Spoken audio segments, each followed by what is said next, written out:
Good evening, ladies and gentlemen, and welcome to Tales from the Inside. Now, would you please welcome your host, Angela Sawyer? Yay! Hello, everyone. It's very nice to talk to you. Thank you for being here. Welcome to Tales from the Inside. So, this is a storytelling show. If you've been following along, this is a show that I used to hold in my living room once a month. And now that I can't go anywhere besides my living room, I thought I'd have it on the computer. The Comedy Studio has been nice enough to help me out with it. And it's basically a show for people to a lot of performers, we get to get on stage and practice the words that we're saying and saying them a whole bunch of times and make sure we make the moves with our hands at the right time and so on. And one thing you'd never get to practice is just thinking while connecting with people and being who you actually already are and kind of thinking through things in real time. But that's when you see people do that, that's when I feel like I really know who I'm looking at and who I'm talking to. And so I try to pick people who I really like who they are. And then I put them on stage and I don't give them a lot of rules and we see what happens. And it's really fun. So I'm very pleased to have everybody here tonight. These are performers who I really really like, and they've already they did all the hard work already, and now you just get to know them, and it's fun. So I'm going to start off so that none of them have to go first. Uh, we've been doing this show every week during quarantine, and so I have now told every single thing that has happened to me in my entire life like several times over. And now you guys are just my like personal therapy people. You're very, you're this big, and you're just going to listen to my problems because I don't have anything else to say. But it's been cool. Tonight I'm going to talk about a time that I I learned where my limits are. Uh, I for a long time in the 90s and in the early 2000s, I played music long before I started ever just talking to people on stage. I would just make weird noises at them on stage instead. I like music, and I like really heavy experimental music. So I like um, weird jazz that sounds like a washing machine that broke down, or records where there is not any noise and people still pay for them, and kids who are being violent and getting scars while they're playing, things like that. Just weird, difficult to like stuff, which is a great. Now I host an open mic, and it's pretty much the same thing. It's just people who are unlikable hanging out together. We have a great time. So I played experimental music for a long time, and I really loved being in a band. It's very fun to try and like think in a group with people like that and like go out in front of strangers. Here's the thing, if you're in a band, whether it's a rock band or any other kind of band, you have to go on tour. You have to like put together people in a car and leave town and go play for strangers, because any kind of band that you're in, you will play for your friends like two times, and then they will wish that they never heard of you ever again. You will run out of patience with your friends very, very quickly. So you have to leave town and get some people who don't know who you are. So I recommend that you go on tour if you're ever in a band. I recommend that you be in one. They're really, really fun. There are no rules. You get to do whatever you want. If you do go on tour, though, there are some things you should do. Do not do what I did. Do not go in an unheated van with 12 other dudes in their 20s in the dead of winter to a rural area that you don't know anything about. That's the way you should not do it. Also, if you've ever been on a tour with a bunch of dudes in their 20s, there's always at least one guy, if not five, who are like, you know what? There's no shower here. I'm just going to wait till we get back. And it's not a great olfactory experience. uh, and so I went on a tour like this, and the height of our tour was in Charlotte, North Carolina, which is a pretty small town, and we were on the very outskirts of it. Now, a lot of times people who live in New England or in the Northeast will be shitty, will have a bad attitude, a little chip on their shoulder about southern towns or people in southern places. And I want to tell you, Charlotte is a city. They have brain surgeons there, they have pro bono lawyers. They're a regular city with lots of different kinds of people in them. But I would like to specifically shit on their town because where we went, it sucked. We were right on the outskirts, and it was very overgrown, a lot, very verdant, a lot of like just, it's like the ground itself was just like springing up weeds everywhere. And we were in a part of the country where you don't put a sign on your business to say what kind of business it is. You just carve and or Sharpie the name of the owner so that everybody knows which house is which. I guess if they're too wasted to tell. And that's where we were. I went on tour in the 90s. So at that time, instead of having GPS, you would make your own map. Even though they sold atlases for like $3, you would sit down with a computer and a printer and laboriously print hundreds of tiny photos of each chunk of road that you were going to travel on, and then put them all in a huge 3-ring binder and take it with you in your car. And that's how you wouldn't get lost when you went somewhere. And it was very slow. It took a solid couple of minutes for each one of those pages, and then you got a picture that was like that big with a lot of white space around it. So we were driving down the road in our crappy van, and I was lucky that day. I happened to get in one of the front seats. There were 13 people in the car. It was very crowded. So I was in charge of the map that day. So I've got the binder open, and I'm flipping as we go through each photo. And we got off the highway, and there was a little photo of us getting off the highway. And then we went down a smaller road, and the little line of the road got smaller. And then we went on to even a smaller road, and the little line of the road got even smaller. And then I turned the page of the binder, and there was just a picture of green. It was just a block square of green. And then the bottom was like, "You're there." So we drove just into the woods, basically into the nothing green. And where we stopped, we were between 2 houses. There were only 2 houses there. There's nothing else but trees. One house had the door shut, and one house had the door open. And of course, I was in my 20s at that time, so I had been bragging to everybody in the car about how many times I had seen Texas Chainsaw, about how I was ready, more ready than they were to like get down and do this stuff that we were going to do. And so when we got to our destination, my bandmates threw me out of the car and locked the doors and told me to figure out how to get forward from there. So I looked around and was like, I got myself into this, and I chose the house with the open door. And I did that thing, which I don't know, definitely all suburban raised people do, where if you are going someplace that you're not supposed to go, you stand in front of it and yell for quite a while first. So I stood at the edge of the door and went hello really loudly for quite some time and got no response. And then little by little, I kind of like edged in to the living room of this big old house. And I kept edging further and further. And as I got braver and braver, I just started kind of wandering around in this people's house. And I got into what was their living room, and there was an old, like, velvet burgundy couch with a dude just face down unconscious. And I again just stood there and tried to yell him awake for a while. It did nothing. Nothing happened.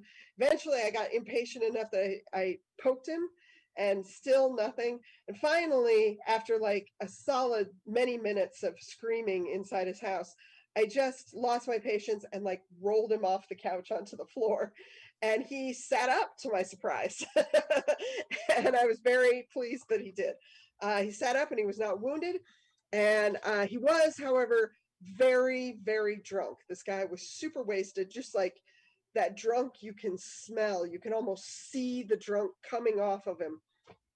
And he said, "Oh, hey, my name's Chip. You must be the band. And I was like, holy shit, I found it. I got us here. We are saved.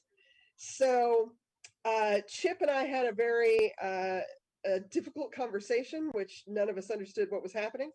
And basically, he told me that he was not ready to receive us into his house yet, which seemed true, and that we should go back into town, wherever that was, and have dinner at the Mexican restaurant. And I was like, great, we'll figure that out. You do whatever you need to do. So I went back outside and I was like, great, I found our guy. We're going to go find the Mexican restaurant in town. And town turned out to be like 3 buildings with names Sharpied on them. And one was Jack, and one was Pat's, and the other one had no name. And we chose Pat's. And we went in, and there was nobody there. It was an empty room with a picnic table in the middle of it and no people. And we just hung around awkwardly for a few minutes. And then eventually someone came out, and we were like, hi, is this Pat's? And they were like, yeah, obviously. And we were like, we're looking for the Mexican restaurant. And they were like, there's no Mexican restaurant. We're in Charlotte, North Carolina.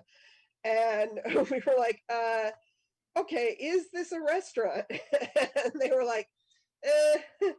And then they disappeared and came back 20 seconds later with a basket of corn chips and a pitcher of beer. And we were like, perfect, this is where we'll be. We'll just do this. So we sat down and ate a lot of corn chips and drank a lot of beer. And we stayed at that picnic table for about like 6 hours. We got there at dinner time, and we were still there at like midnight, 1 o'clock in the morning, just having a nice time. Members of the band had time to like get drunk and then sober up and then try to get drunk again. And we just drank a lot of beer, and we had no idea whether or not we were going to have to pay for it or how or any of that, and ate a lot of chips.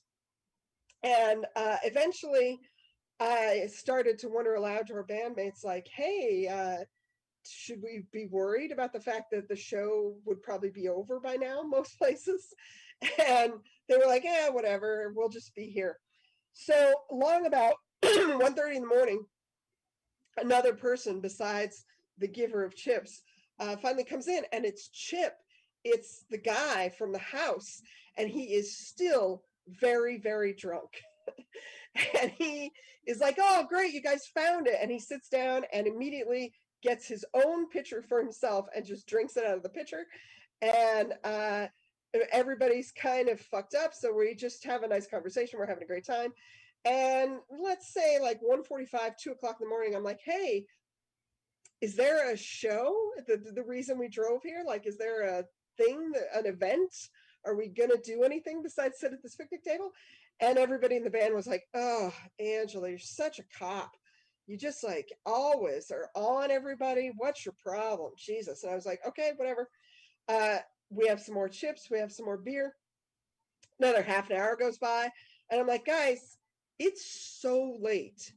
If there's no show, we should probably just find a place to sleep. And everybody's like, just shut up. Just take it easy.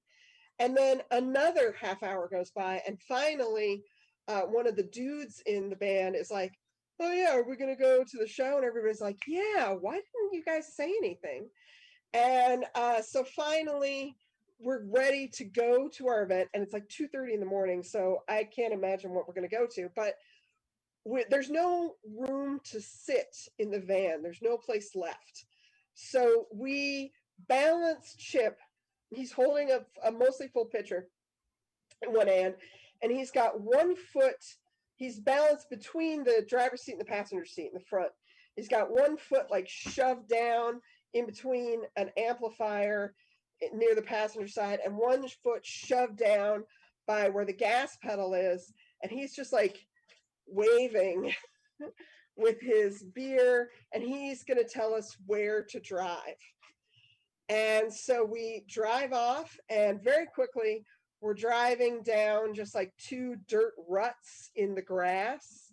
And then pretty soon, not even ruts. We're just driving through grass, and like tree branches are whipping the windshield of the van. And we drive for like 45 minutes. We drive a really long way. And finally he's like, okay, we're here. We haven't really turned or anything. I have no idea how we got to a place. And we get out and I'm like, this looks like not a place where there are people at all. And we get out and there's a the headlights of the car are shining on this concrete corner, and it turns out that there is like a big cube of concrete that is like buried in the ground about 3/4 of the way. Chip stumbles out of the car and immediately just jumps down and starts digging in the ground. He digs for a second and then he pulls up a milk jug, opens it, drinks. So this is where we are, and we've discovered that this is where our show is. And I'm like, okay, I've seen enough horror movies. We won't leave this place. So we find there's a door to the place, and we go inside. And inside, it looks okay. Like there's some carpets, and to everyone's surprise, there's electricity. And we think, okay, I guess we're gonna. Who knows what we're gonna do? But we're gonna make some sounds. So we set up all our stuff, and then a total shocker, at like maybe 3:15 in the morning, out of nowhere, like 200 teenagers, like 12, 13, 14-year-old kids just arrive at this bunker in the ground. I don't know where they came from. There was definitely no nearby school. I don't know how they got there. There were no other cars. They just appeared. And we played our dumb little songs, like bah, bah, bah, bah, bah. And they loved it. They adored us. They bought all of our merch, which we of course had like made in our house with like putting glue string on t-shirts and shit. It looked terrible. And they adored it. They bought everything and they were thrilled, and we had a great fucking time. And so when we're packing everything up, we're like, we've made money, which does not happen. And we're packing up and I'm like, man, Chip is on his third jug out of the ground. He's super fucked up. And I'm like, wow, this was really, really cool. I can't believe that this worked out. And we put him back, swaying still. And he drives us back to the ruts and back to his house in the middle of the woods. And we get inside and I'm like, wow, that was super cool. And now we get to like, this house has cool furniture. We're going to have a great night. We get back in, and that is when things finally get weird. Chip, once we get back to the house, he turns like angry. He starts to get like that frat boy drunk back in him, and he insists that we jump up and down on his couch to his favorite song. His favorite artist is Link Wray, and he has a 1970s, which is very late, Link Wray record with very evil lyrics that aren't good. On it, and he's really, really into it, and he's showing us the album cover, and he's like, you guys, he starts to get kind of angry, like, you guys really need to enjoy this and dance with me to the, and we're like, maybe we could just sleep. We've been up a long time.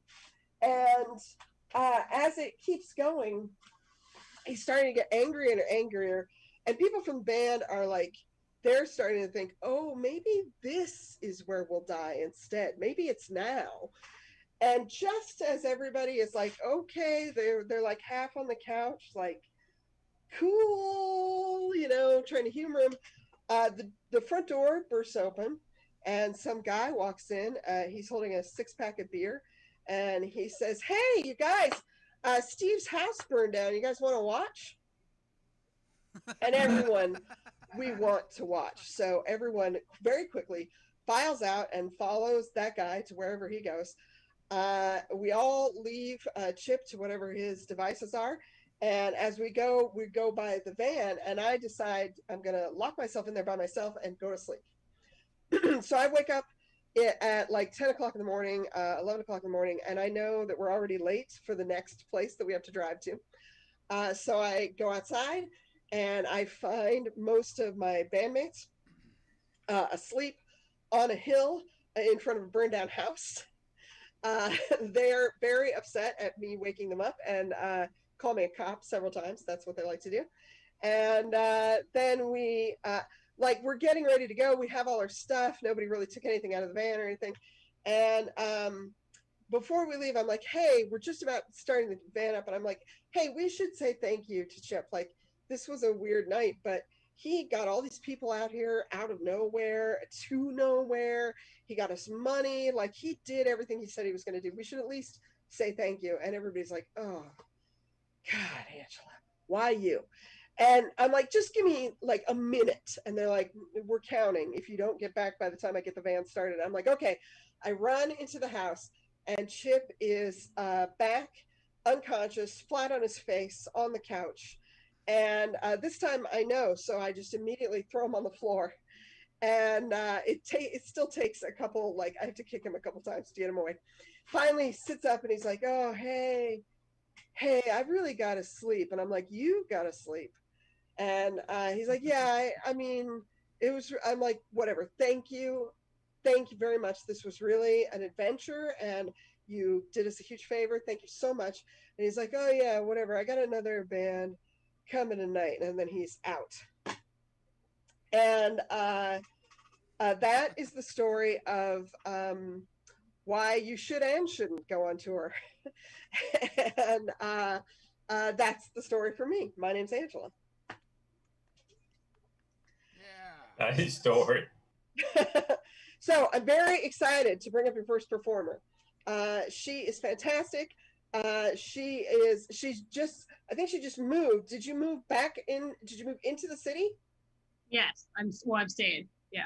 Nice. Yeah. I'm glad. There's been so many roommate shakeups in the past month or two that I never know where people are now. So she's a great Boston comedian, one of the funniest people in the city. I'm really, really psyched to have her. You guys are going to love her. Please put your hands together right now for Carolyn Riley.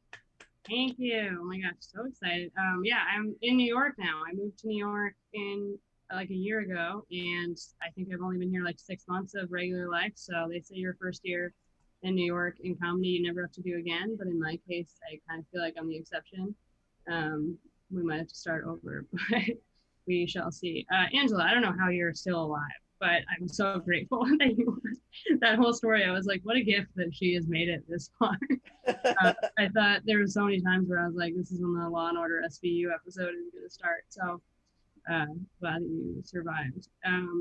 Yeah, I'm excited to do this. I want to tell a little bit of a story about me when I was a child. Like I've always wanted to talk about this in stand-up, but I've never really found a way to make it like super funny. So hopefully I can get there.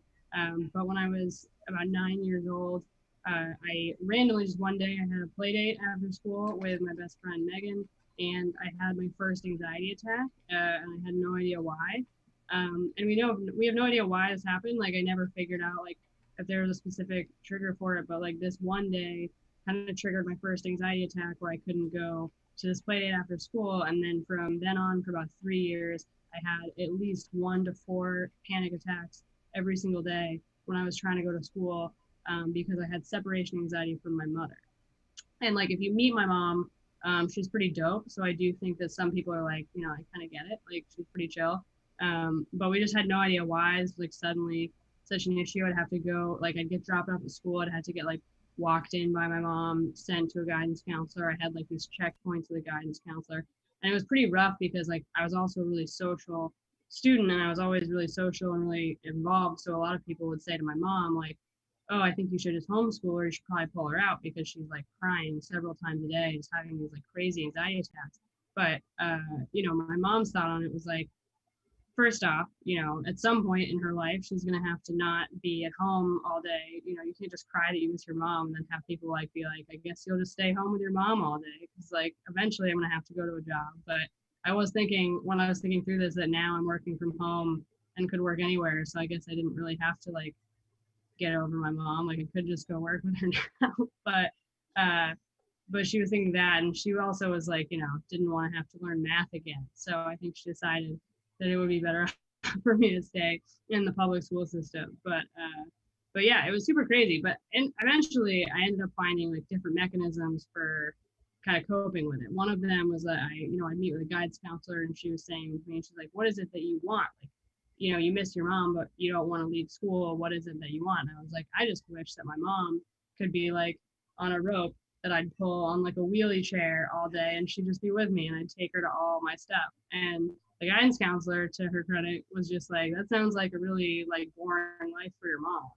And that was like the way I was able to reframe, like, oh my God, I love her so much. I can't make her like be 9. Like, she didn't deserve this. So that was helpful. But the main thing that I found that was helpful was that I would bring, like, I love stuffed animals. I love cute stuff, and I still do, which is funny if you know me as a person, because I'm very like dry and very monotone, as you can tell. And so people are very surprised, although now not, because I have to perform from my bedroom, that I just have like cute little animal stuff. It's my dog Smudge. And I still have like stuffed animals, and I have to like have a reasonable amount of stuffed animals in my room now as like a 25-year-old. So I still have them in like a bin, but I like rotate as to like one, which is like a reasonable amount of like one stuffed animal that I can have in my room at a time. But like as a kid, I loved these stuffed animals, and like anything with a face, I still like am heartbroken if I see it like on the ground or something, because it's just like real to me. So I would bring like one stuffed animal to school each day. I would just put it in my backpack. I'd pick out like a Beanie Baby or something, and all it would do was just like be in my backpack as like a security blanket to have there, and like I knew it was there, or I'd like tuck it in my desk, but I would never like play with it or do anything. And this was like one of the most effective methods I had for not freaking out at school every day, was just that I knew that this was there. But then this was going on for like a couple of years, but I was still having all these anxiety attacks. And then we had a regime change for the principal at my elementary school, and we got this new guy, and no one liked him. Everyone hated him. I don't know if he actually, like in retrospect, was a bad guy or a bad principal, but he was just following like one of the most beloved principals we'd ever had. He was like this huge, tall guy, although I was 9, so he might be 5'11", but like this guy who had like a cool mustache and dressed like he was from the 70s. So like, I don't think any principal that was going to take over was going to be like a good fit, I guess. But everyone hated this new principal because we were all like, 9 years old and we sucked. But this new principal decided that there was going to be a rule in the cafeteria, and he published it school-wide that during the cafeteria lunchtime and any study halls in the cafeteria, there was not allowed to be any toys or stuffed animals out or around any students. And I, as like a 9-year-old, was very, very deeply offended by this, because the main reason that this was caused was because there's guys that were starting to bring like Legos and stuff to the cafeteria and like play with like Matchbox cars together. And I personally just felt, as I do today, that women should not be punished for men's inability to control their bodies in public spaces. So I decided that I wanted to do something about it, because all I wanted to do was just like be able to bring my little stuffed animal. It would just be in my backpack, but it would usually sit on the bench with me. Somehow I wasn't bullied for this. I don't know why, but and then I wasn't able to do it. And I remember he asked me to put it away, and like it wasn't appropriate in a school environment. So me and my best friend Megan went across the entire playground at my elementary school and got 100 signatures of students on a petition that said that stuffed animals should be exempt from the no toys at the cafeteria rule. And like in my head at the time, I was so impressed that I was able to get 100 signatures. But like reflecting back on this, I can't believe that I thought it was impressive that like I got other 10-year-olds to agree that they also thought stuffed animals should be allowed in the cafeteria. Like, as if there was going to be someone who's like, you know what, I actually see some justification. We need to be focused on our nutrition. Like, I just didn't think, I don't know, I was pretty excited. So then I brought the petition with the 100 signatures to my principal, and I asked if I could have a meeting with him. Mind you, I'm still a person who cries and has a panic attack 4 times a day because I miss my mom, and yet I'm somehow not scared to go to the principal with this petition and ask to meet with him directly about the stuffed animal exemption that I'm proposing for this policy. And it's probably why I can do stand-up comedy now, but I still get nervous in meetings at work with like 2 people. So I guess that's like related to it. But I don't know, it was crazy. Like I found, I was recently looking through like old papers because we were like moving, and I found that in the 4th grade, on my 4th grade yearbook, I listed that my dream in life was to go to the University of New Hampshire and live in my parents' attic so that I could be near my mom. And the University of New Hampshire is like 6 miles away from the house I grew up in, so it was like a 10-minute drive. Really. And then I also said I wanted to backpack through Europe, but I didn't understand finances at that point, so I didn't think. But we got this petition to him, and I got a meeting with Mr. Thompson, and he explained to me that the stuffed animal thing, it's like gross to have a stuffed animal around food because it's just gonna get dirty and nasty, and it's a lot of germs. And looking at it in the context of this current moment, I do see why it's disgusting. But I was 10, so I didn't at the time. But I explained to him, like, I negotiated with him, and I said, like, what if we do like a size thing, where it's only like Beanie Baby size, and it doesn't go on the table. It just sits near us. Because I wasn't doing anything weird with it. Like, I didn't have any voiceover work going on. It was just like my security blanket with me. And we finally reached an agreement where I was allowed to bring a stuffed animal to lunch. It could sit on the bench, or it could sit like in our backpacks, but could not be on the table. And there could be like no like actual playing with it, which was fine. And I was super excited about it. I thought that I had like won this whole thing. And in reality, someone should have probably just been like, eventually you're gonna be 12 and you can't bring stuffed animals in public. But this was like a huge deal. But eventually I was able to just like, my anxiety just went away about as quickly as it just suddenly arrived. And then I was like pretty much fine from then on, but I still like love cute shit that like trade has stayed with me forever. But I am also proud to say that I did achieve my dream from the 4th grade of attending the University of New Hampshire and living in my parents' attic, but only because college is incredibly unaffordable. So I'm glad that the U.S. economy was able to help me make my childhood dreams come true. And now I'm able to live in New York and not cry that my mom lives in New Hampshire. But I do call her very often, and she says, "Carolyn, I love you, but you don't have to check in as much." So that is my story. Thank you very much. Amazing. Thank you. Carolyn, do you have a favorite stuffed animal there with you that we could be introduced to? Oh, I actually think it was around. If we're allowed. I have it right here. Yeah. Yeah. I don't want to impinge. I don't know if it's okay. No, it's fine. It's only because like I just moved that I know where it was, because I actually felt bad that it was like shoved in a box. And it's like, I don't know. Does anyone else do this? Like, even if you're not like gonna play with a stuffed animal, it's like if you see like something with a face just like smushed in a box, you just feel like that's just cool for that thing. But anyway, this is like this little dog that we've had since we were like little kids. It's very floppy. It's had surgery. Like her ear's been reattached. Her mouth is like partially coming off, but it doesn't even have a name. Like, I never named it, but it's one of our favorites, and it looks like my dog. That's a love dog. Yeah, it looks like Smudge. Yeah. And Smudge was born like 3 years ago, so it was like foreshadowing to Smudge. Pretty perfect. I like it.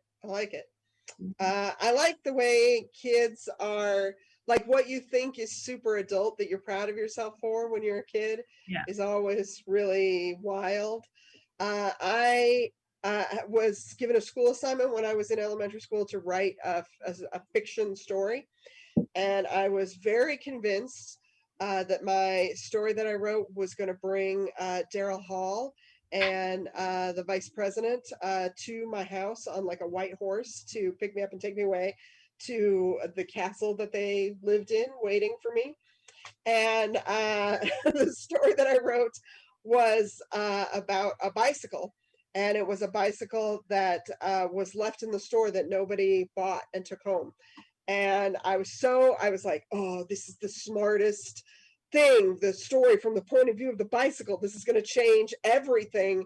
And I wrote it out on a, longhand on big paper with dots on it and everything. And I got the bicycle in the shop, and then a little boy came along and bought the bicycle and took it home. And I was like 3 pages in, and then I didn't know what should happen next. So I had the garage door at the house close on the bicycle and kill it. Oh my God. And I was like, this is it. And everybody was like, she needs help, maybe. I feel like that's also how like comics, like, don't we all feel that way about a joke sometimes? We're like, oh my gosh, this is the joke that's like so good, and then you wake up the next morning and you're like, that's such a stupid joke. Or you tell it to like someone that you love and they're just like yeah. Yes, I have been there many times. Cool. Okay, so our next performer coming to the stage, I'm super excited for this guy. He is a storyteller out of DC, and he runs a really cool shows there. He's also in charge of a group for virtual storytelling shows, which I didn't realize how, like, storytelling is extremely popular and also unknown, and he seems to understand that very, very well. He's very fun, and I'm very excited for him. Please give it up right now for Nick Baskerville. All right. Hello, hello, hello. I mean, where do I start? Let me start the little timer thing because I'm particular like that. First off, Angela, I loved your story, particularly when you said you could see the drunkenness coming off him. Like, what a visual. Like, I'm in the military. I was in the military, so I've seen that level of drunkenness before. I'm familiar with it. Carolyn, right on, sister. Like you know, the whole revolution thing won't be televised. I'm with you. Power to the stuffed animals, and I would even say, you know, that principal with the mustache and '70s look. I feel connected to him. I don't know why. I don't feel connected. You know what? And I don't know if we're talking about our topics or whatever, but the topic that I had, the theme that I had was lies that your parents told you. And that's the one that was given to me, and I had to think about that. And it took me back to a time that I remember I was sitting in the back seat of this little blue Chevy car.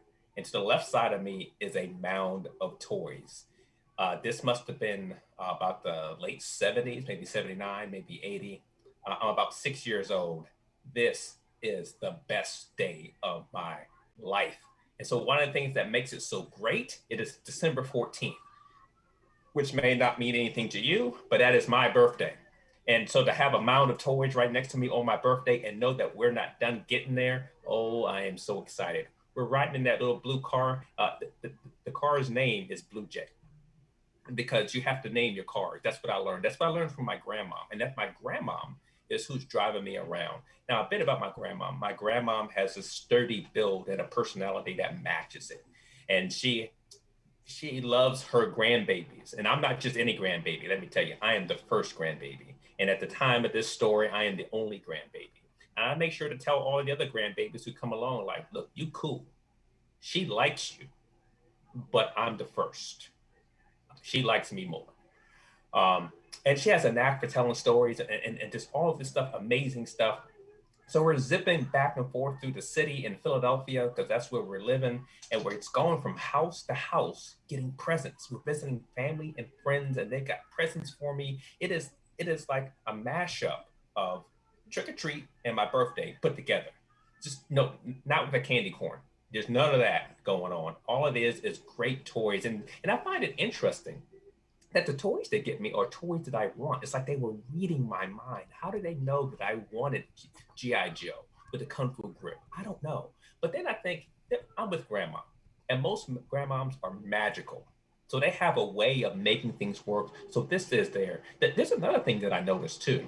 So for some of the people that we happen to, for some of the things that we happen to, people that we happen to go see, what I realize is that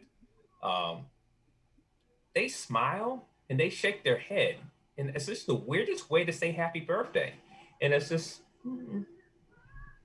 and I've never seen that before. I can't really process it. So I don't know what to make of it. So, but I don't worry about it because I'm getting the toy and this all works out. So finally, we have so many toys in this little blue, and our little blue bird is like the bird is pregnant. And so we finally make our way to my grandmom's house, and she is living in a middle of the road townhouse, brick and mortar sort of thing that we happen to have there in Philly.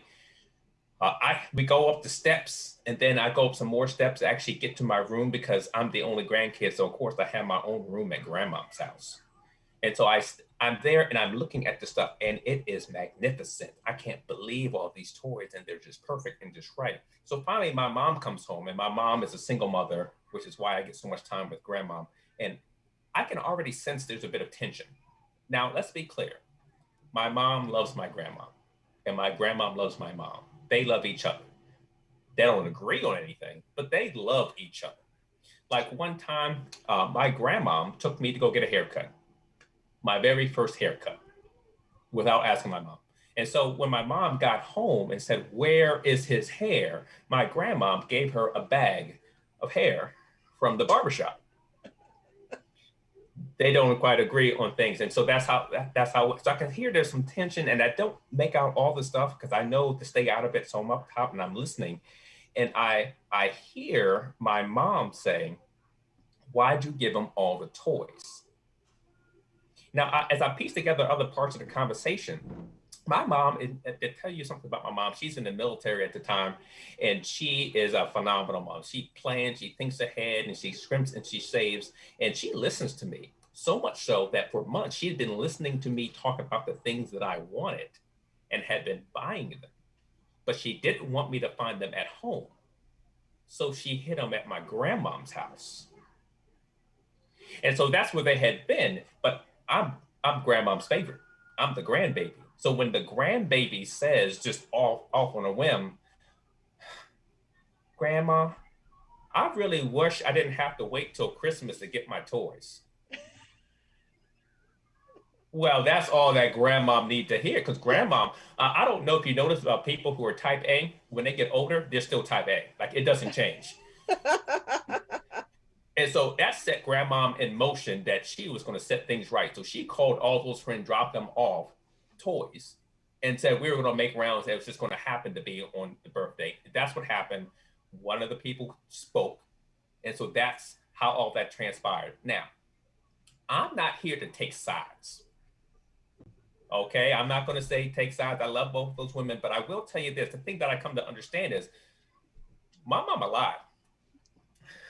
My mama said that I can't have toys before Christmas. She obviously doesn't know my grandmother very well. Thank you. Oh, give it up for Nick Baskerville. That was fantastic. Thank you.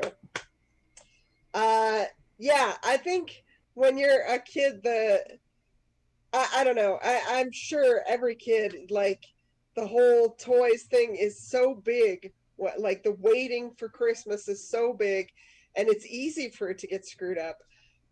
When I was a teenager, I was old enough that I should have known better, but it didn't happen. My parents got divorced, and I got a stepmom, and she's a perfectly regular lady. And she asked me in August what I wanted for Christmas that year. And I was like, that's loaded. That's too early. That's passive aggressive. August? That's serious. What the heck am I supposed to put on that list? That's like a challenge, like, what do I put on? So I thought and thought and thought and thought. And I was like, I know what I'm going to put on the list. I'm going to put Def Leppard's Hysteria cassette on the list. That was the big, it was 1985. That was the coolest thing in the world. I had no idea what it even was, barely. I did not know how to spell it, but I knew that it was the coolest thing. And I was like, if I can get that, I can be the coolest kid in the world. That will do it. And I waited and waited and waited. And on Christmas morning, there were presents, and I opened them, and I was like, maybe this big box will be the cassette, and it's just hidden on the inside, and then it would be a shirt. And then I'd open it, and finally I get down, and there's one present left stuck way in the back, and it's the right size. It's like the size of a pack of cigarettes. And I'm like, that's the cassette. And I go, and it's to my stepbrother, and he opens it, and it's the Def Leppard cassette. And he's like, Mom, I already have this. And then he just tosses it, and it's like, that's sacrilege. That's a war began. It was like, a medieval battle that went on and back and forth. And that was the first. Eventually, it took me a long time, but eventually I possessed that cassette. I had to fight for it for a long time, for like a couple of years. It was a big war. I fought for it. I possessed the cassette when I was 17 years old, and I finally listened to it, and it is very bad. It is not a good record. And that's Christmas for you. Parents are tough. They are. Thank you, Nick. That was fantastic. Okay, so I'm very excited for our next performer. This guy, he's a great storyteller, and I run a storytelling show with him. He's so good. I can never convince him to tell enough stories. He's so great at it. and he always wants to sit in the back and press the buttons. But I'm super excited to get him in front of you tonight. He is originally from Chicago and does not let me forget it, not one time. And a fantastic storyteller, the host of Story Club Boston. Please give it up for Ken Green. The co-host of Story Club Boston. We got 3 of us there, so yeah, we're doing that and stuff. And it's I'm glad you'd be on here. I had to rush in. I was running late for work, and then I got to get something together and stuff. I was okay. I just want to say to Nick, when you're done with that mustache, can I have that? Because I've been trying to grow one for quite some time now, and I know I have this here, but it never matches up. It's like I want to just get the thing here. So whenever you're done with that, just drop it in an envelope, send it on to me, and so I'll give you the address. Just send it on to me. That'd be perfect. That'll be perfect. That is awesome. That's it. Thanks for having me on. Angela told me, you said the theme was something like, or a quasi theme was like when your inside was on the outside and or something like that. And I don't really, I'm trying to think, what do I have like that? And the closest thing I have to that is one time when I stayed inside and hated going outside. I didn't want to go outside. And there's a story about a particular incident. I'm going to just do a little singing first, which is I don't usually do. But now sit right back and you hear a tale. Everybody knows that song. A tale of how I stayed in the house for the entire summer between the 4th and 5th grades and watched nothing but Gilligan's Island reruns. Now, that's pretty strange because you figure at that age, somebody that age between 4th and 5th grade, your whole life was summer's over. I mean, school's over. You're hitting summer. You run the streets the entire summer. You do everything. You're a bike ride. You do this and that or whatever. I had something wrong with me apparently because I had no desire. Like the outside was like, whatever. I've done that. I've done bike riding. I've done like sitting around burning ants with a magnifying glass. I've done everything.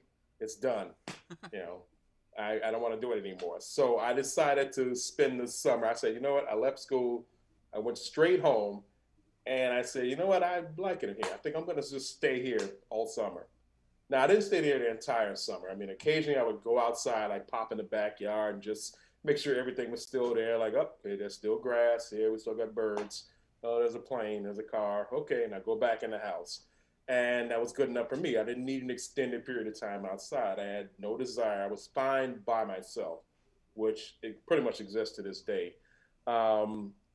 But I just get at the end of school and went in the house and decided to stay in the house. And on top of that, I stayed pretty much in my room in our house. And I was lucky enough to have my little black and white TV in my room, a little 12-inch or 5-inch, whatever it was, probably 5-inch, sounds more like it, black and white television.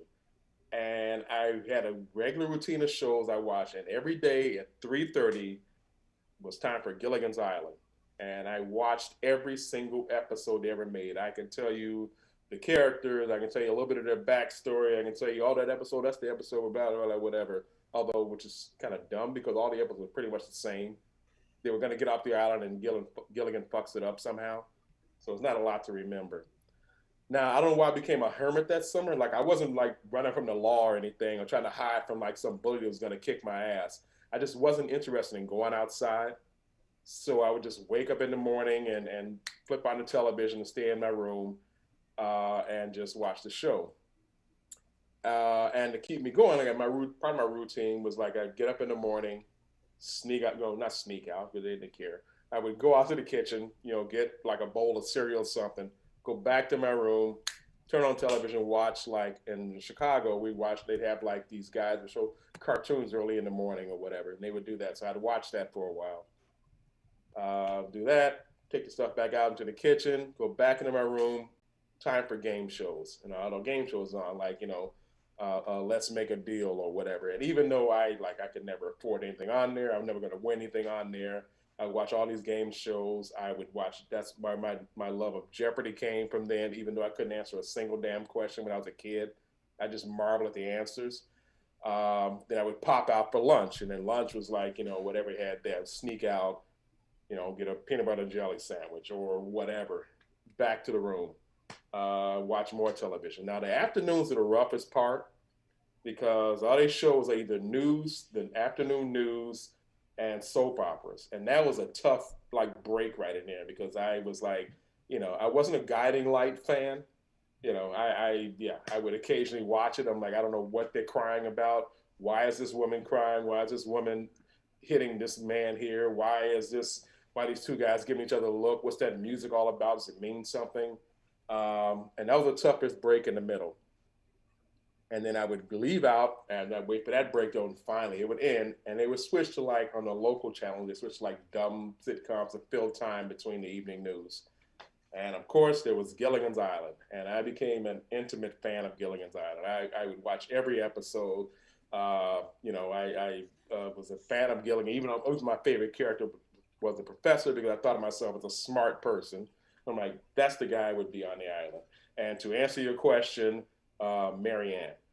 That's the question everybody always asks and stuff. And for me, even at that age, I'm like, it probably would be her. But she seems like, she'd be less disgusted by me. So I think she'd be okay. She's from a farm. She's seen, pigs and weird animals and stuff. She'd be okay with me. But that was our thing there.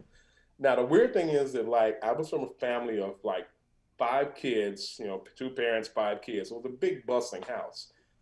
But that was actually good for me because to stay in an entire summer, like my mother was those like mothers, and I'm like a typical Black mother, but I've seen pretty soon it's all mothers. They're like too much you to get out the house and just do something. Like, what are you doing here? Get out the house, go do something, go play or whatever, and like something like this, something out there good for you or whatever. And for me, it was usually just people that want to like start fights or my dumb friends that we'd sit around like, what do you want to do? I don't know, what do you want to do? But because there was 5 of us, I was right in the middle, so I could like sneak around. Like I had, had younger brother and older people or whatever. So I was kind of like in this weird middle spot where I was completely unnoticed. And I said, because of that, that's how I was able to spend the entire summer in the house. Like I would slip through. Mother, she would occasionally see me walking through, just assume I was in between bike ridings or something like that. And the other thing about that too is like because I was so unnoticed, like my friends would come to the door and like, hey, is Ken here? We're gonna go play like softball or something like that. I must look around like, oh, he must be out there somewhere. I don't see him anywhere or whatever and stuff. And they would just go away. And I would hear her say this to them, and they're like, oh, good. Like thanks for the. She's like my own personal like ballet or butler, like sending them away. She didn't know she was doing that, but she was sending them away. And I got to enjoy the whole summer. And they would keep coming to the door, and she didn't know where I was. And I was in the back room listening, like, oh, whatever. I got Gilligan's Island in 20 minutes. Leave me alone. So it went on the entire summer. And like I said, I had my own little setup there, my own little intimate goings on there. It was just me and my television. And you would think that would like, be, how can they do that? It's boring stuff. But that told me at that time in life that I could, especially in this period we're living in now, people say they were made for this. Oh, they thought they were. Early on in this pandemic, it was, oh, I'm loving all this time I got to be by myself finally. And now they're going crazy. I'm fine. I've been through this. I've been through my pandemic. I've been through months of this. This is gravy for me. And it just prepared me for it. So finally, summer's drawing to a close. And, well, I guess it's time to do my butterfly from the chrysalis, is that what they call it? My butterfly from the cocoon thing and bust out. And I finally decided to go outside. And I remember stepping outside like one day, standing on the porch looking around, and my friends saw me and they were like shocked. They're like, what? Hey, it's Ken. I'm like, oh, hey, what's up? And they were like, oh man, what's up? Hey, where you been? They thought I went out of town. Like, oh, you go see like relatives? I was like, no, I was in the house. Like, yeah, well, okay, but what do you mean in the house? Like, what? Like, in the house. I was in the house. When? Like, the summer. Like, what? And they were like, you were in the house the entire summer? I'm like, yeah, I just didn't feel like coming out. But what were you doing? I'm like, I'm just watching television. And they like were flabbergasted. They were like, jaws were dropping. They couldn't imagine some kid would voluntarily stay in the house for the entire summer. And they did that for years. They were like, you're gonna stay in the house this summer this year again? Like, no, I might come out now and stuff. But You were completely flabbergasted. But that told me the kind of, I learned then what kind of person I was. I'm more of an inside person than an outside person. And especially with things going on now, I don't mind being in the house, being by myself, although I'm married now, but that's a whole other story. Uh, being in the house and living on my own little island. And I would call it, I'm always on Ken's Island. And that's the story. Give it up for Ken Green. As somebody who hates hiking, I just love that story. Oh, it's so nice to hear that somebody else can't take the outdoors. Oh, man. Nature is the enemy of us all. That's all I really want to say about that. It's not being antisocial either. It's not antisocial. It's just pro me. Yeah. It's not. I don't hate I think it's people. a big I just deal like when me you're more, you know. So there, yeah. Yeah, it's a big deal when you're a kid to sort of like figure out what would be happening if you weren't watching it. You know, like that's a huge thing to try and figure out. And kids, that's the charm of forts and staying up past your bedtime. And I was really interested in the vents that went between the rooms in the house and like what you could hear through the vents and whether or not I could find out what was happening in the rest of the house. Very important. Also, I think it's, for me, it's a really tough choice, actually. The character of Gilligan's Island, whether you choose Gilligan or the skipper. I'm not a professor. I'm either Gilligan or the skipper. And I really go back and forth between those two. It's a tough one. Gilligan's a pushover and the skipper is so dumb, and that's really charming.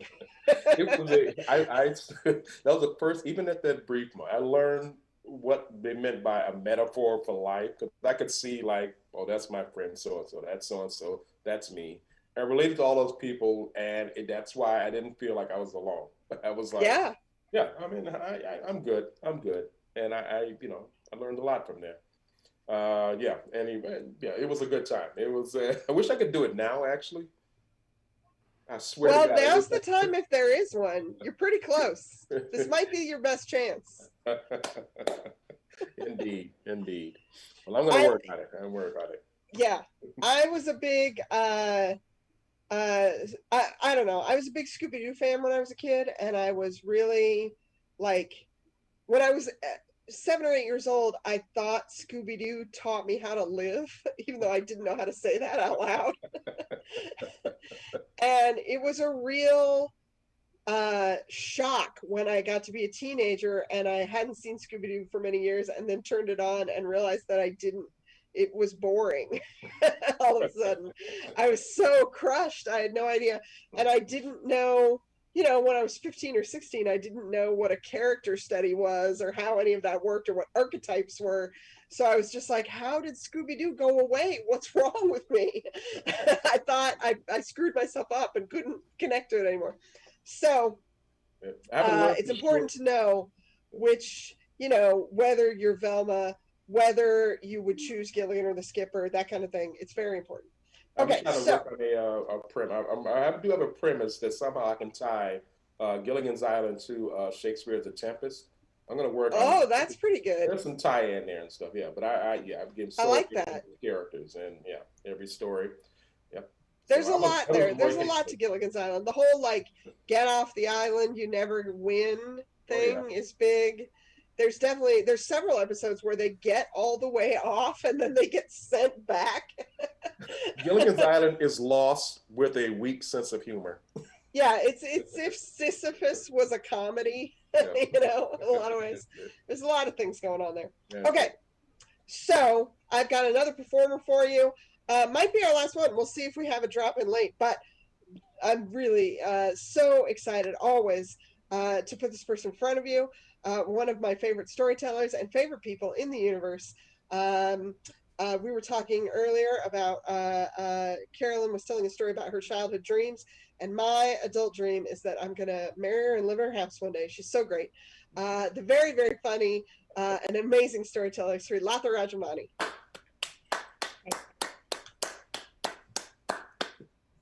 Hi, thank you so much, Angela. Yes, I also want to marry you and live with you with like proper indoor plumbing, like. Step up my plumbing game, Srilata. I'm going to say as long as I can remember, at least during my 20s and 30s, I'm 46 years old now, and for about 20 years, I kept thinking that. The reason I hate sexual intimacy is because when I was 13 years old, I was molested by my aunt's brother. My family basically kicked him out, but then they didn't really resolve it for me. So I used to think that was what was wrong with me. That was the reason I hated sexual intimacy. I didn't and I spent those 2 decades basically thinking there is something really wrong with me, that I'm a defective person. I didn't realize there was such a thing called asexuality, and that it is definitely that I'm not wrong, I'm not broken or like defective. And I only started realizing that in the past 5 or so years, when I turned 40, that's when I realized that there is such a thing. So going back and thinking about it, like recently someone asked me, and this was at a Zoom show, someone asked me, did you know as a child that, you were an asexual? No. And I don't really think that a lot of children who know that. That is just, the question is, but I knew where they were going with it. I knew it. I didn't know. And it is easy now to sit. I spent like almost like 20 years blaming my parents and my family in India for not like for not letting me deal with that, molestation thing in a way where I could feel that, I wasn't at fault. They did their best, and this is not their fault either. None of this is anybody's fault. None of us knew anything. Even now, there is not a lot of information on asexuality. I just keep, for me, it is like, this is like, for me, I think the next few minutes or so when I'm here with you all, it's going to be a process of me like sharing this, because it has been incredibly difficult for me to realize that there's a thing like this. And there is like, it is okay to talk about it. So that is why I wanted to use this forum to talk about that. So I grew up in India in the 1980s, 1990s, and a lot of people who are looking, most of people now, at least like during this pandemic, people seem to know about India because of that show Indian Matchmaking on Netflix. They are like, oh, and caste system, oh, arranged marriages, which is what probably people knew even before. But India, in a way, was very I grew up at a time when India was becoming extremely modern, with IT revolution happening at the time that I was growing up, but also in certain ways really traditional. And in that environment, it is hard for someone to, and this is not about caste system, this is not about arranged marriages. The culture itself is such that sexuality is not something that is often discussed, or that is often like depicted in a positive light. I did get sex ed at school, and I do have jokes about it, but this is, I actually, like I went to a Catholic school, we did have sex ed, and they showed the whole process. So it is not like I was unaware of the process, but there was no such reinforcement from around me. Like, think of Indian movies in those days. When I think about it, it is basically boy and girl meet, they fall in love.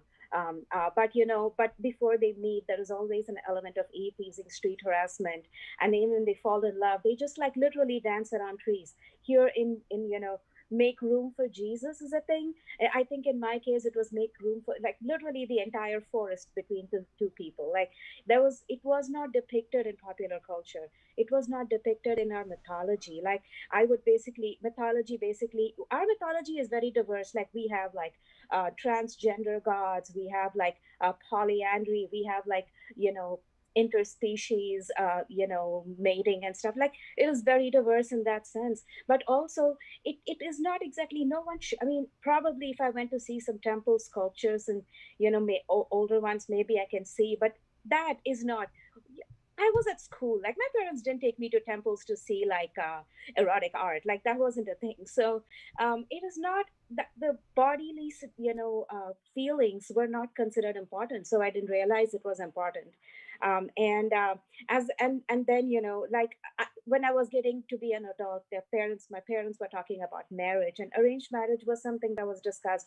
Or my parents said, "You want to choose to marry somebody?" I didn't feel like I but here's what everybody forgets is that in those days, if I because I wasn't very inclined to go on dates or like fall in love and such a thing, people used to think I was a good girl. They didn't really think there was anything wrong with me, or that that was the situation.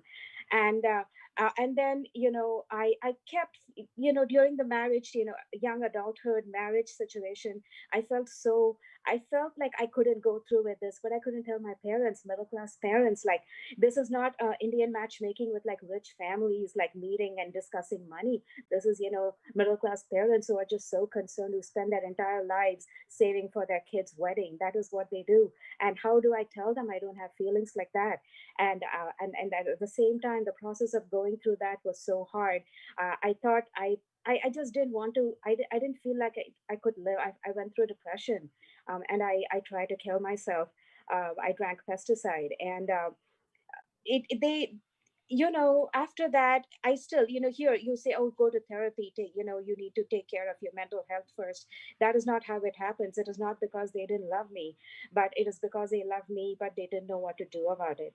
So in a way, I think South Indian families, we run on guilt and coconut oil is what I say as a joke now, but there is an element of truth to that as well. And somehow they and again, that is how I got married. I got married to someone I had met a few times, a perfectly decent person, but and it's fine. And the sexual intimacy part that happened after the wedding, there's no force in it. No one did anything wrong to me, but it wasn't something that I liked. I disliked it completely. And after I got pregnant, I was like, oh, that's a relief. That's a relief that I don't have to do this anymore. And after my daughter was born, for the few years when she was a young adult, I was thinking, I am wrong. I'm a horrible person. And at the same time, I'm feeling this is my parents' fault because of that molestation thing. They didn't let me deal with it because by then I was in America. I was hearing things about like childhood. Like I was watching a lot of Law and Order. So it's a knowledge that pops up, whether and I spent that time hating everybody and probably being an extremely awful parent to my daughter.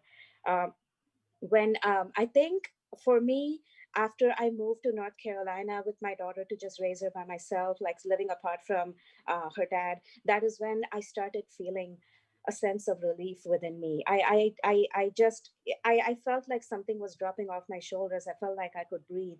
I actually felt happy, which I was in Cary, North Carolina. That is not something you associate, like a brown person would ever associate with Cary, North Carolina.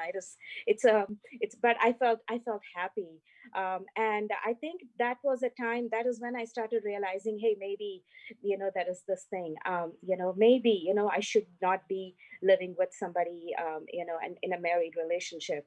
And then when I moved to Boston to be with my daughter when she started high school, I discovered this organization called Sextacular, and I just found them through Improv Boston. I went to do improv, but take improv classes because that's what you do when you go to a new city and you're working from home. You go and take improv classes, right?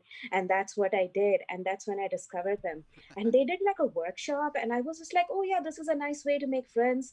And then I found that, oh yeah, there is different kinds of sexuality, and there is this thing called asexuality, and it is okay for me to feel that way. It is okay for me to feel affection and love, certainly, but not the physical intimacy.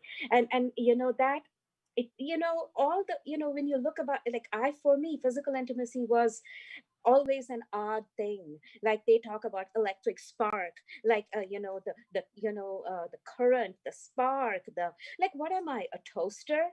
Like, why? Like, it never seemed that there was any, it just seemed, for me, that part always seemed odd. And then to find that, yeah, it is fine to be that, was such an amazing feeling. And that actually helped me discover, and then that started helping me feel. I got introduced to the burlesque scene, and I started getting more comfortable. Hey, it is okay if I look like this. I can still love glitter. I can still do all of the fun things. It doesn't, because I'm not defective. It's a good feeling when you feel, that something about you is not wrong.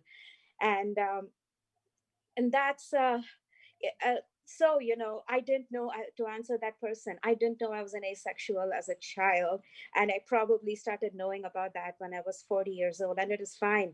I came out last year, and officially, it has been, and like, I do stand-up comedy as well, and it has been interesting talking about it now. But I first came out, I didn't want to come out to my daughter. I came out to a very specific Facebook group called Subtle Curry Girl Traits.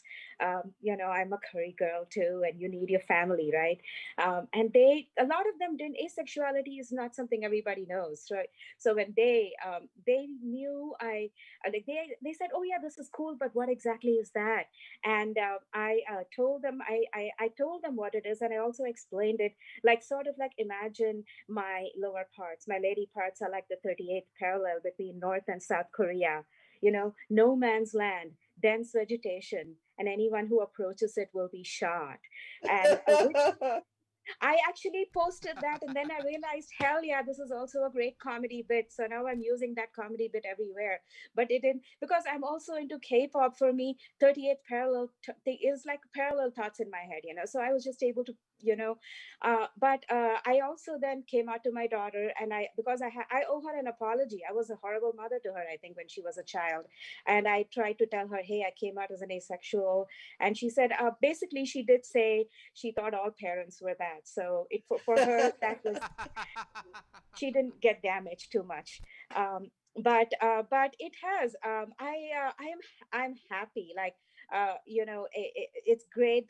I like to hug. I like to go, if I went on a date with somebody, I would love that. I would like to hold hands maybe, but there's just going to be nothing else happening after that. And if that is fine with somebody, then yeah, that is what I would be happy to be a part of that. If not, it is fine. Like, I have a lot of nice pairs of shoes, and I have Korean pop, and like today I saw this thing trending, something in Twitter. It's trending right now, something that is better than sex. And some person said, like, peeling a sticker off slowly and cleanly. The trend is about talking about things that are better than sex, many things. And I'm watching that and thinking, yes, a lot of these people feel like I do. Like, just before, I was going to tell another story here, but when I saw that trend, I thought I have to talk about this, because now people are trending. There are things better than sex. It's an awesome thing. It's an awesome thing to trend. So I'm going to end this by saying, for me, what was better than sex? The world, the people I've met, my friends, my daughter, my dog George, and that moment when I was watching my boy band in concert, and one of the members, I was doing the dad board of dances, and one of the members looked at me from the stage, smiled, and started doing that. Okay, so the band is BTS, if anyone cares, but that, a lot of things are better than sex. I am capable of love, and I am not, and people like me are, asexuality is a thing. And if anyone wants to talk about it or message me, feel free. Like, sliding into DMs in this case is perfectly acceptable. I'm not a queen. That's all. Thank you so much. I'm Srilata. Oh, give it up for Srilata Rajmani. So good. Srilata, I want to tell you, I have met your daughter, and you are a fantastic mom. Your daughter is a happy, not screwed up person, which is nearly impossible to raise one of those. And you have done that. So you're in good shape. And she adores you, and you adore her back. So I know that you didn't do a bad job raising her. I know it to the bottom of my toes. And I love that we found a second way to shit on North Carolina today. We've been very mean to that place today for no reason. And also, I think that Law and Order is along the lines of Gilligan's Island, and Scooby-Doo is a great character study. Nothing happens on that show. That show is still like a mountain, except those characters do the things that they always do. Yeah, there's a comfort in watching crime. That is Yes, yes. There's something very magical about the time that does not go by when that show is on and you're not paying attention to it. Cool. You guys, I think that's our show. This was fantastic. Please give it up for all of the storytellers who were here tonight. They were all so good. It was really, really fun. Thank you very much to the Comedy Studio for having us. We do this every single Wednesday, and the Comedy Studio has online shows on their website pretty much every day of the week. They've got stand-up on Friday, Saturday, Sunday. They have a variety show. They've got, there's a bunch. There's so much. You should check it out. Go check out the schedule. They're making it happen. And it's nice because we're all pretty much stuck inside, except when we're not. And that's a weird place to be. And we should get to laugh. I want to say, Ken, Story Club Boston, you can Google that. Yeah, Ken, tell people where they can find out about Story Club Boston. Just on our website, Story Club Boston. We actually have a show coming up on the 17th. So if you didn't see enough of Angela tonight, you can get a double dose of the Angela at Story Club Boston on September 17th at 7:30. Go to our website. We'll have a Zoom link. It's a benefit for Home Start, which is an organization that helps the homeless. We're trying to collect money. So if you want to just, there's no fee to watch the show, but just drop $5 in the kitty. We collect it, give it to us, we'll give it to them. It's a good way to raise some money and stuff. So yeah, and come on, John. Angela here again. So yeah, you can see her again. Nice, nice. We'll see each other soon. And Nick, tell me about Storytelling on Purpose. Sure. So I run a blog called Storytelling on Purpose. So I've been tracking shows. At first, it was just for the DMV of all the storytelling shows that we had there and the different types of storytelling, from personal narrative to folktale to fables and everything in between. And then we went virtual. So then I decided, I'll just track the ones that are online. How hard could that be? But with my blog, I also kind of talk about different parts of storytelling, story construction, the different types and things like that. I met Stephanie Rogers, and so I help her manage the virtual storytelling shows. So that's where every day there's a post, what storytelling show is going on, and we throw that into there. And every Friday, I meet with 3 other people. We're on a comedy show called Clean AF. Please don't put your own version of AF into that, because it's never comes out right at all.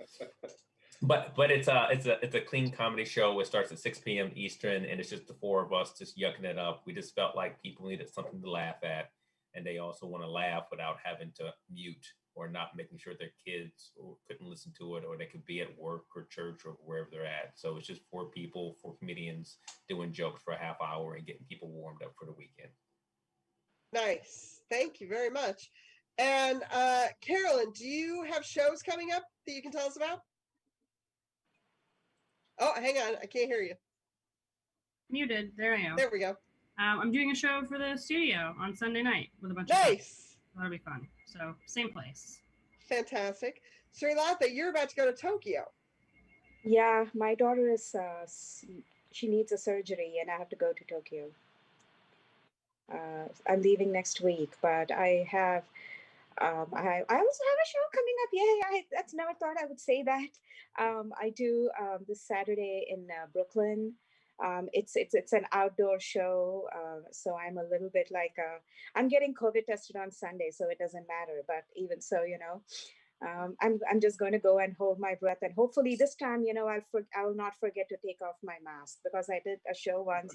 I kept my mask on throughout the entire set, forgetting I had it on. So my face, half my face is hidden. This is my personality that they couldn't see. I was just basically a brown woman talking about terrorism with a mask on, and that is not a good look for anybody. So I hope that happens. Also, if anyone is inclined to support, I would, definitely, Story Club Boston has great options for, supporting the community. And there is also like National Lawyers Guild. They are doing some great work. So you can look them up. And they're a national organization they're helping people with, legal assistance, and yeah, if anyone wants to support them, please look them up. And yeah, that's it. Thank you so much. And Guys, really appreciate having you. This was a really, really fun version of Tales from the Inside. We're going to do it all again another time, and I hope to see you there. Have a great night.